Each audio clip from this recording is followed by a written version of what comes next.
Olá pessoal, voltamos com o estudo aqui da ética e da moral, né? Como vocês podem ver, eu estou dando continuidade àquela aula da semana passada, gravei no mesmo dia, tá? Estou distribuindo devagarzinho para que vocês não se cansem muito, fazendo no máximo 16 minutos, 17 minutos, estourando 20 minutos de aula para que a gente tenha esse contato, tá certo? Vamos continuar hoje aqui estudando sobre a questão da ética. Se a semana passada nós vimos a questão da moral, da ética, essa relação da moral e do direito, hoje eu quero falar com vocês com relação à moral e à liberdade. Esse tema é um tema caro. Esse tema é um tema muito caro. Moral e liberdade. Existe como fazer uma decisão e ser responsabilizado por essa decisão, se essa decisão não foi de fato baseado em minha liberdade, ou seja, se eu não agir livremente, eu posso ser condenado por uma coisa que eu fui forçado a fazer. Este é um tema que está aqui. Eu sei que isso é um tema que está na filosofia, que isso é um tema que está na teologia. Inclusive, o ano passado, alguns alunos, né, tiveram um pouco de dificuldade de compreender essa relação entre liberdade e determinismo, né, entre a questão do livre-arbítrio e a determinação. Tiveram um pouco de dificuldade. E eu achei, de certa forma, muito interessante, né, a forma como foi abordado, como que a filosofia tocou, né, como é que ela cumpriu o seu papel de inquietação, né, porque todos que estudam filosofia sabem que a filosofia ela nasce do espanto. É o espanto diante do absurdo, diante do mundo, diante das situações, diante das inquietações que me tiram, vamos dizer assim, do meu momento de estabilidade e me colocam em um mundo totalmente instável, um mundo totalmente incerto. É assim que nasce a filosofia, né? Quando eu estou lá seguro de uma coisa e de repente vem uma bomba, bum! E agora? Como é que eu faço diante dessa questão? Como é que eu faço diante dessa questão moral, dessa questão da liberdade, dessa questão de determinismo? O que é que eu faço aqui agora? Aí na filosofia a gente vai fazer, sabe o que, pessoal? Nós vamos dialogar, nós vamos ouvir as várias vozes, nós vamos ver as várias possibilidades. E aí, diante disso, nós vamos julgar. Porque isso é agir eticamente, certo? Nós vamos julgar, certo? Aí, como nós temos aqui, essa questão do julgamento, como eu falei, está aqui, ó. Nós vamos julgar a situação, vamos julgar a questão moral, vamos julgar tudo isso de acordo com a nossa consciência. De acordo com a nossa consciência, então nós vamos, depois de julgar a nossa ação ali, de acordo com a nossa consciência, nós vamos escolher. Agora, só é possível, na verdade, como eu acabei de colocar, nós fazemos uma escolha realmente responsável, né, se nós tivermos liberdade. E é isso que é posto aqui em nosso livro, em nosso material didático. É isso que é posto aqui. Eu só posso escolher se eu tiver liberdade. Se eu não tiver liberdade, essa escolha que eu fiz não é uma escolha verdadeira. Portanto, se eu não tiver liberdade, eu não posso dizer que escolhi entre o bem e o mal. Porque eu só poderei dizer isso se eu tiver a liberdade de escolher uma ou outra coisa. E aí, diante disso, eu poderei ser responsabilizado, como está aqui no texto, certo?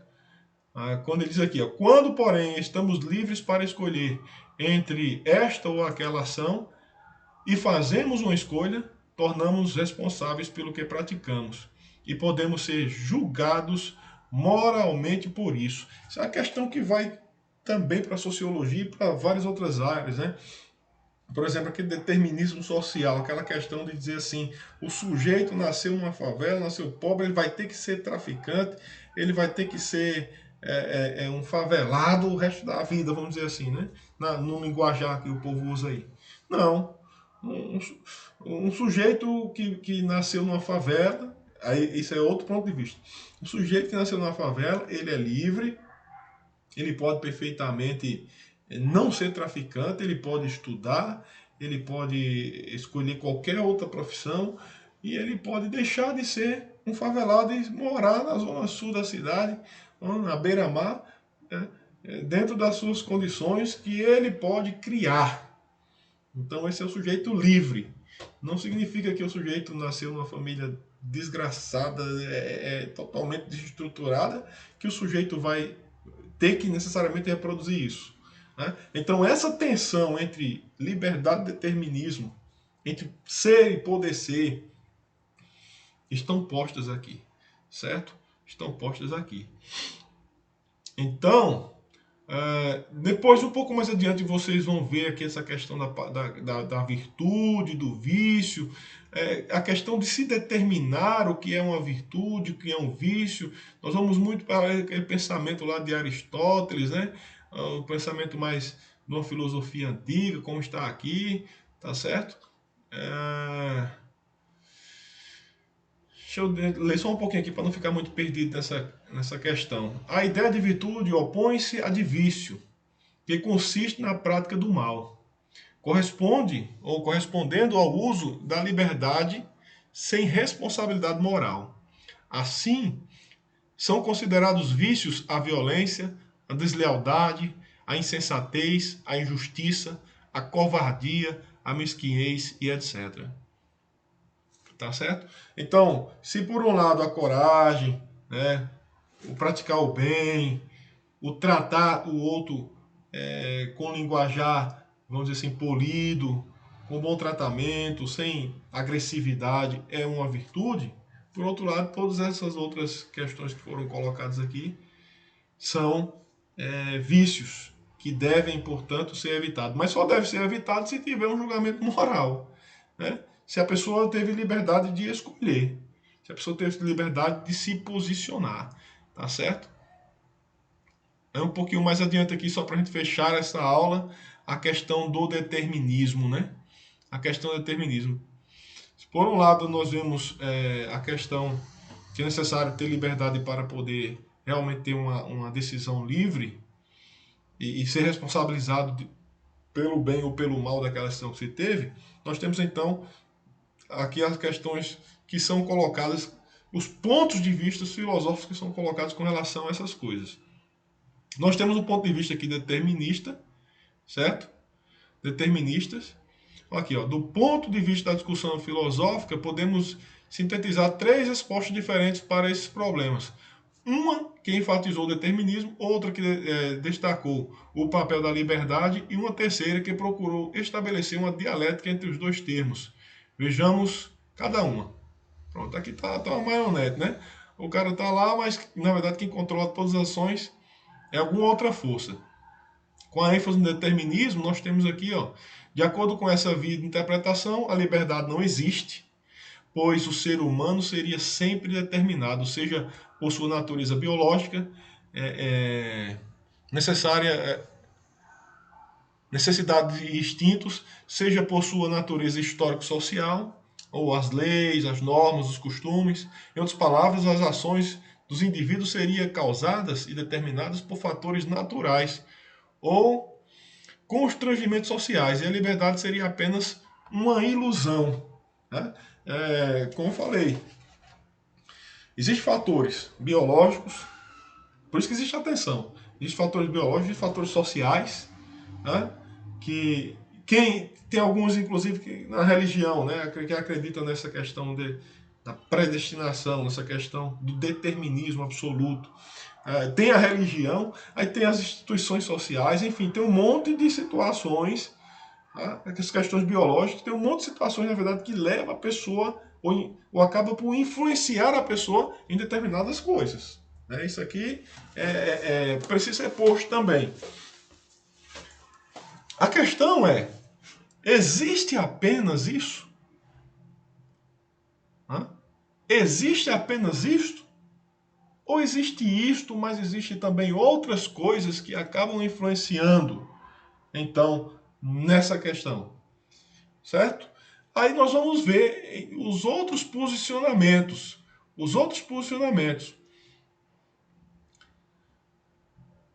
Em relação à liberdade, nós temos então um filósofo que é extremamente importante na história da filosofia, que é o Jean-Paul Sartre, filósofo existencialista, que luta, né, vamos dizer assim, para defender com toda a sua força a questão da liberdade. Como vocês vão poder observar aqui, para essa via de interpretação, o ser humano é sempre livre.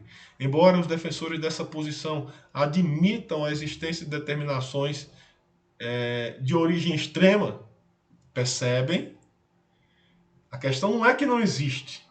A questão é que não existe só aquilo. Aí aqui ele coloca. Eles admitem essas determinações. Né? Aqui, ó. Admitam a existência, né, de determinações de origem extremas, sociais e internas, como desejos, impulsos e etc.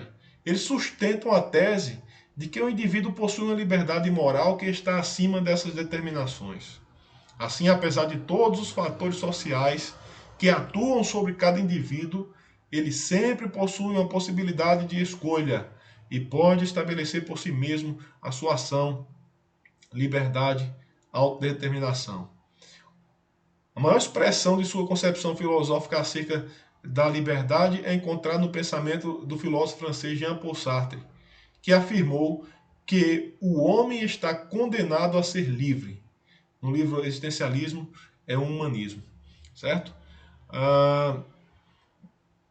Então percebam, segundo a visão de Sartre, embora exista toda essa configuração de fato, embora exista essa influência, no final, quem escolhe é o homem. No final, quem decide é o homem. E aí eu vou finalizar a nossa aula aqui por conta do tempo e vou deixar como tarefa para vocês lerem essa parte da dialética entre liberdade e determinismo que é posta por Marx. Né? Vou finalizar aqui com Sartre. Eu gosto muito de uma frase de Sartre que ele diz: o que importa não é o que fizeram com o homem, mas aquilo que o homem vai fazer do que fizeram dele. Certo? Aquilo que você faz daquilo que fizeram com você, ou seja, daquilo que a sociedade fez com você, daquilo que a família fez, daquilo que a religião fez, daquilo que a escola fez, daquilo que todo mundo fez, que o partido político fez, enfim, de tudo que foi feito com você, isso não é o que mais importa. O que mais importa é como você reage diante disso. É qual a sua posição diante disso.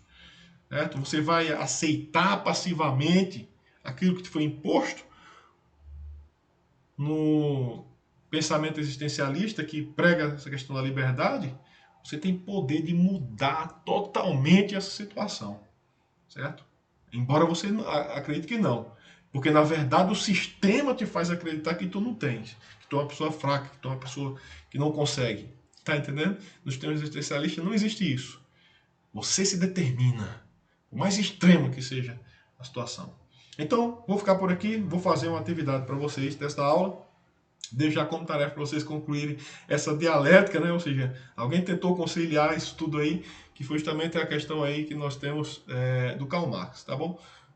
Perdão por ter avançado um pouquinho da hora, mas era necessário fazer essas colocações. Um abraço a todos. Eu espero que vocês façam a atividade sem mais nenhuma dificuldade. E na próxima semana nós vamos entrar em outro tema bastante interessante. Tá bom, gente? Um abraço.